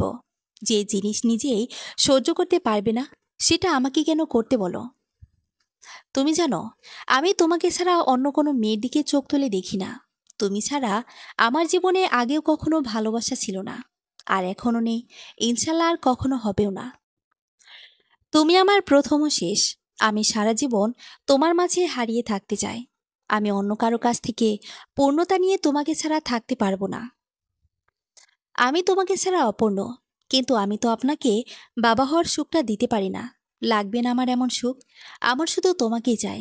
তুমি আমার দিকে রাগ করে তাকালেও নিজেকে সুখী সুখী লাগে। আর তুমি এমন কথা কেন বলেছ? ডাক্তার তো বলেছে চেষ্টা চালিয়ে দিতে, কিন্তু কোনো কিন্তু না। কথা ছাড়া কাব্য অসম্পূর্ণ। এত ভালোবাসি না মাই, প্রতিটা নিঃশ্বাসে তোমাকে ভালোবাসি। এখন কি খেতেও দিবে না? সারাদিন কিছুই খায়নি। কেন খাননি? তুমিও তো খাওনি। হয়েছে, এখন ফ্রেশ হয়ে আসেন। কাব্যের বুকে মাথা রেখে শুয়ে আছি কথা, আর বলছে, অনেক ভালোবাসি আপনাকে। খালি কি মুখে বলে কাজ হবে? কিছু তো করে দেখাতে হবে। হুম, এখনই করে দেখাচ্ছি। এরপর তারা হারিয়ে গেল তাদের অপূর্ণ ইচ্ছে পূরণ করার রাস্তায়। সমাপ্ত। পূর্ণতা পাক সেই সকল ভালোবাসা যেগুলো এখনো অপূর্ণ। দোয়া করি আল্লাহ যেন আপনাদেরকে হেফাজতে রাখে। সুস্থ থাকবেন, ভালো থাকবেন। ধন্যবাদ।